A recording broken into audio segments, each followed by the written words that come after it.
let's get started. Sure. We're going to kick off. And Nikhil, just to kind of kick things off today, can you tell us where you're calling from, sir? Sure. Today I'm calling from South Africa. I'm back home in Johannesburg. Okay, South Africa. All right. Yeah. Welcome, welcome, welcome. So we kind of went around the world today, which was really interesting. What we're going to do is we're going to do our elevator pitch. You've seen all the different components of the elevator pitch, and we appreciate your patience. I'll kick it off with an intro, and then you have 1 minute, okay, for your elevator pitch. Okay. Yeah. Sounds good. Nikhil, my name is Ash Singh. I am I just inherited a huge fortune from my great grandfather, and I'm looking now to kind of get into the automation and robotics space. So tell me a little bit about what you're working on. Sure. So the control platform allows a business to set up a fleet of robots within a day. What we do is we take robots from various manufacturers and allow them to work together in a shared space. So what we do is we optimize the efficiency of a business. The business's delivery, cleaning, and inspection tasks through our UIs and the software that we build that allows the shared compute to complete tasks within your business 10 times more efficiently. So what we do is we provide both software and hardware integrations to hospitals and warehouses to easily set up the users, elevators, edge devices, and more for $100 per robot per month. Currently, we're raising $250,000 to complete our product and scale up our sales efforts in the Middle East and in Europe. Got it. Excellent. All right. Thank you very much. Nikhil, should we break this down for you? Are you ready? Yeah, sure. Go ahead. My question for you, I want to kind of, you talked about 10x improvements around delivery, inspection, and cleaning, correct? Yeah. Now, part of this process is like, you talk about $100 per robot per month, $100 a robot per month, right? So you've kind of created, what you're doing is you're getting, the robot manufacturers, right? Some of them are in China, some of them might be in other places on the world. And then what you're doing is you have your own kind of software layer on top of that. And that's to kind of to manage the robots. My question to you is like, how do you, the most important element is around the tasks, right? And so tell me a little bit about what you do in that space, because I think that's kind of at the heart of what you do, correct? You need to be able to not just understand the tasks, but you need to be able to understand the tasks and be able to be in a situation where you understand the tasks. You might need to have to remap certain tasks and situations. And so there's an intelligence layer around that. And then through that, you can put hardware and software, right? Or a combination of both to those components, right? So my question to you is, I want to understand a little bit more about how that works, why you're the best team on the planet, based on your background and experience. And ultimately, how does that scale for hospitals and warehouses? Sure. So what our process was to basically go and offer free pilots in South Africa. Reason being is it's a country with a very, very high level of unemployment. So that's always a big cause and concern. So we offered free pilots to businesses to say, how do we take processes that exist and improve the efficiency without the need to hire more labor? And so we identified hospitals and specifically warehouses that wanted to minimize the number of people in the space due to space constraints and other constraints, but still needed very mundane tasks completed. These are things like mopping the floors and specifically delivering medication in a hospital.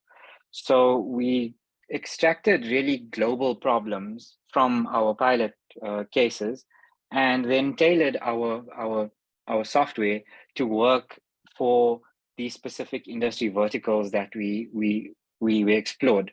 So we've done 2 hospital pilots, and we just completed a warehouse pilot, and we can clean at around 1,000 square meters per hour, which is much faster than a human could. It's around, I think, 6 times faster at that. And then on the medication delivery, we 14 times faster in the total time. So from 2 hours down to 7 minutes. So through our pilots and the amount of time and capital of our own that we've invested into these problems, we've come up with quite good solutions that we know are global. And that's why we have the skills to go about and confidently say that we can solve these problems. Tell me about, so I understand you kind of figured out the use cases. Tell me a little bit about the world of automation, because I think as part of your story, I think, when I look at it, it's like the Amazons and of the world, there's all these other people that need that can build their own automation, right? Their own robots, their own software, and their own elements of efficiency planning, right? They're able to do that. But in your case, it's for the everyone else. Does that make sense? Right? Yes. Yes, exactly. About the market size, and I mean, you've looked at warehouses and hospitals, right, as a starting point, but I'm more interested in terms of the total addressable market around this, right? Around Sure. go ahead. Yeah, got you. So the TAM is pretty big because we're not only looking at hospitals and warehouses. I mean, I'm pitching based on what data I have and what I've proven. So we could look at things like public areas like malls. Basically, lots of public spaces need these cleaning services. And obviously, there's included in that is the inspection, which is like stock controlling and making sure aisles are stocked with the correct amount of items, etc. So there's still a big retail component. And also on the inspection space, there's security as another vertical. So we're not just looking at hospitals and warehouses, we're looking also into retail spaces. And in fact, our first pilot was with hotels, but given the state of hotels and the pandemics, we analyzed the profitability of hotels and just saw that for the amount of frequency that these tasks get done, i.e. delivery and cleaning, it might not be the right industry to start with. So there's actually 5 verticals we can look into. It's the mining vertical, warehousing, hospitals, hotels, and then retail spaces. Yeah. Nikhil, you've been working on this for some time. As you're talking, I'll tell you where my mind was. My mind was on, when I think about so I get hospitals and you're delivering medication, but that wasn't exciting to me, right? Because where my mind was is how do you become a smart hospital, not just a medical delivery thing. It's a short win. Do you get what I'm saying? I'm on a call, man. Sorry, I just had a you're just disturbance. No problem. That's okay. You should always make time to talk to your mom, by the way. That's always important. Make sure so I was away for a while, so yeah. No problem. I'm going to call my mom after this call as well. So Nikhil, my question for you is this: as you're packaging this, there's all these different industries, but what was really interesting for me is I like the word property management. That got me excited. Out of all the things that you said, and I know you're excited about hotels and warehousing and all these other components, I look at it in a little bit of a different light where, when we think about property management, right? Okay. And property management, I could be a property manager for a warehouse, retail space, commercial space, you know what I mean? Industrial place. But when I Yeah, think of property management as a whole for the last, I don't know, 200-300 years, property management has been pretty much the same stale thing. Does that make sense? I have a yeah, property and I'm going to maintain the property, and the maintenance of a property usually meant I'm going to make sure the water's working, the electricity is working, the heat and hydro, and I'm going to landscape the whole area and that's working. Do you think that the future around this is going to allow you to power the property management space? And I'll give you an example of what I'm thinking about. That is, I have a space, I have a warehouse. Okay. I think the idea of powering the property management teams, okay, and allowing them to have that flexibility to transform the spaces to make it more valuable for their tenants in the future. Does that make sense? Right.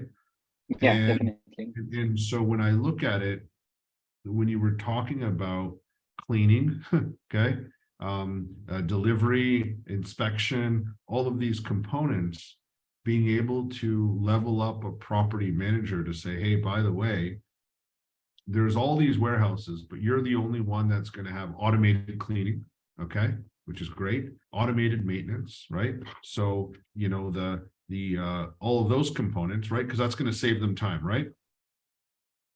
Right? Automated cleaning and maintenance. Yeah, But more importantly, you can now offer your tenants a smart solution.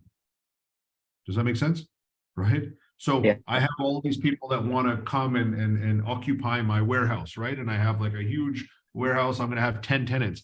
I could be in a position now as a property manager. I can now digitally enable and provide the automation, the logistical framework for intelligent robotics in my establishment, right? And you're the guy that powers it. Does that make sense?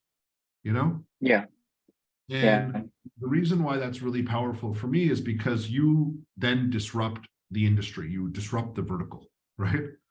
And you teach these people, and then whether it's a delivery a drone or a delivery robot or they just plug in, and it's part of their value add to the tenant. Does that make sense? Right? yeah, So they're the ones, and what happens is instead of the client paying for it, it's the property manager. And what happens is that it's baked into their lease agreement, right? It's baked into their rent, okay? And that yeah, has very different take in terms of the structure. And what it does is that it gives the value add and the property manager a way to help scale, because I might be a property manager for 50 different warehouses, okay? And that's yeah, kind of, yeah. does that make sense? I'm sure you've thought about this, but does that resonate? It Because does. the way you pitched it, It the way you does. pitched it was like, I'm going to go talk to hospitals, and I'm like, I don't want to talk to hospitals. I don't like, I No, don't like, exactly. So it's tough. we're looking for the correct client here. We've just built the product and we know it works for certain use cases, but we also trying through our sales processes to find that perfect client. And this is definitely a great avenue to explore, because we've spoken to a property management company that owns a bunch of retail properties in South Africa and in Portugal. So definitely you get to scale the product out much easier and deal with one client that has multiple sites that you can scale out to more easily. Um, I guess the reason why hospitals, you'd have to speak to them, is because a hospital group could have multiple sites that you could also, clean the floors or deliver Sure. stuff in. But But you get you get definitely what I'm looking at saying? the bigger property managers. Yeah, Yeah, I mean, definitely. I'm not an expert in hospital sales, but just having worked with enough companies in the health tech space is, you know, It's tough. I want to be able to like it's very simple for me when I think about it. It's like, if I own a warehouse, and I invest in Yeah. creating a loading dock, okay, and I can rent that place out for $500 more a month, okay, and my Yeah. payback is 6 months. I'm going to go build a loading dock. Does that make sense? Definitely. Yeah. And when I think about it, because you talk about 10x improvements, do you get what I'm saying? Even if it's 5x improvements and you can pass on, the $100 a month, you know what I mean? And that Yeah. seems cheap, but do you get what I'm saying? Like packaging that together and allowing this property management to decide and help co-build with the tenants they're talking to all the time. Yeah. Yeah. I just feel like you're going to have your sales cycles going to improve, your scale's going to improve. These guys are going to be co-selling with you, and you're going to be able to get results faster, because the reason why people are going to be buying and renting and all this stuff is because you're there. Does that make sense? It Makes sense. Yeah. transforms and changes the way you look at this from a sales perspective. But more importantly, if you're looking to raise, how much are you looking to raise? $1 million? 250,000 in a pre-seed, and then we'll relook at the evaluation for seed. 250K. If I was going to bank on this and you asked me, I would approach that and get like the property management, because they're all there and they're all scared too. And the second you can go to them and say, hey, we're going to do, what Amazon does? We can do it at your way now too. Yeah. You see what Amazon does in retail? We can do that too. You know what I mean? Does that make sense? Yeah. And it does. I just think you can blow that out of the water. And if you asked me to bet on one group, I would. It just makes sense to me.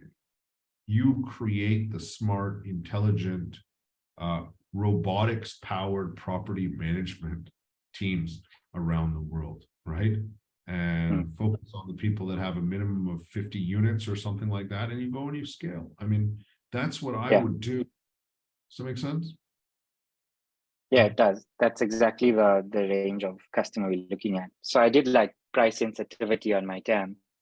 And if I get 3% of the sites in the Middle East, Europe, and the USA that I plan on targeting, and Australia, and of course, the main regions, if I just get 3% of that addressable market, with 10 robots per site, we can do $100 million ARR easily. And that's good revenue for a smaller business. So there's definitely a way to scale into that TAM very easily, is to use the property management like companies to provide the product to them too. It's a value-added service that is going to have to be necessary, Nikhil. It's just the way the future. It's going to happen. Do you get what I'm saying? Yeah. It's not. Yeah, regardless of whether we do it, it's going to happen. Yeah, and sometimes when you speak to an investor, it's just like completely obvious that this is where things are going, right? This is where it's going. Yeah. You want to be on board or not? You know what I mean? Yeah.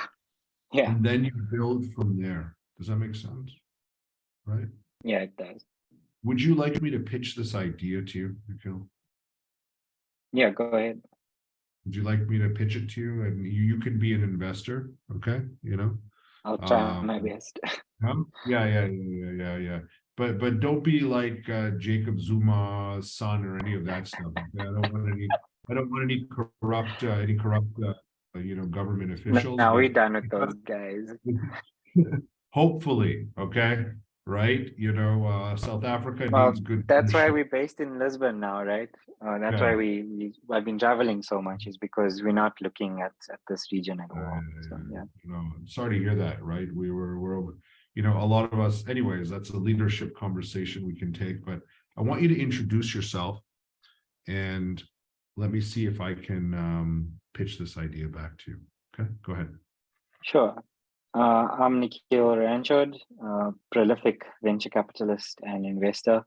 I Yes. hear you have a robotics company, and it's quite an exciting industry that's growing. Could you tell me more about your company? Absolutely. As you know, robotics, automation, how we interact with robots on a retail, commercial, industrial perspective is evolving very fast. You see the likes of Amazon and what they've done in warehousing, and you've also started to see how restaurants, when you go eat sushi, have evolved and changed. But the reality is that whilst Amazon and Apple and Google have been able to really implement some amazing stuff, the 95% of other small businesses that power economies around the world don't actually have the capabilities to do it. And so over the last 5 years, we've invested a lot of time to create a best-in-class platform that combines the best in robotics from robotics manufacturers from all over the world, including China, along with our software that helps any institution, any business to be able to enable elements around delivery, inspection, cleaning, and all automated tasks. And so we built all this stuff and we discovered something really special. And that is that it makes sense for us to take all this and power the next generation of smart machine-powered property managers around the world. And so if you think about property management, it hasn't evolved in a very long time. And using our platform, you can create robots that are going to help them save money on their maintenance and cleaning tasks, which is something that they all want to do. And we can help them do that. But more importantly, these property managers start to add intelligence to their value offering to their tenants.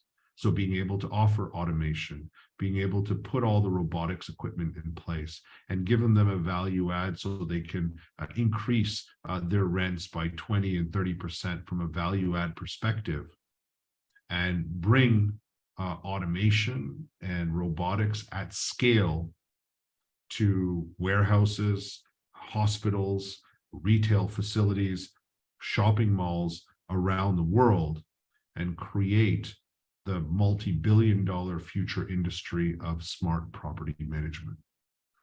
I'd love to show you what we've built, how we've implemented it at a couple of hospitals and warehouses, and would love for you to participate in our journey. You know, we need $250,000 to really get that growth moving. Thank you. Nice.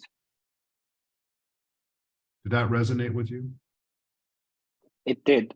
I think you managed to touch on the TAM, you managed to touch on the future growth of the industry, and basically position what we've been looking at in a much more subtle way that's more inviting. Yeah, very, very good insight. Yeah. So Nikhil, this is your Because it is pitch. quite a scary industry. Yeah. It is scary, right? But when you get a chance to listen to what I said, you'll also understand my story arc, right? You know, you are the hero in that story and you're going to be a big hero. And, you know, when I look at it, you can kind of visualize warehouses, hospitals, and all these other components that are powered by you. Does that make sense? Yeah. You know? Yeah. And that's what I want to see. But the implementation and the decision maker is just one small tweak for you to consider. Okay. And that's kind of what I want for you, right? I want you to think about how we can build around that and build the best in class sales funnel around this, and ultimately be in a situation where it just ignites. It's just got to be there. Do you know what I mean? Yeah. Yeah. It's just you're touching on the right stuff here, because what I've been working on is looking at why the sales cycle is so slow. And when you said I don't want to talk to hospitals, in my head I was like, yeah, I don't want to talk to hospitals either. The sales cycle is just so slow. It's probably like damaging towards the business. So these are good insights, and I'll definitely take them on board and try and implement stuff. My pleasure, Nikhil. It's our pleasure, and I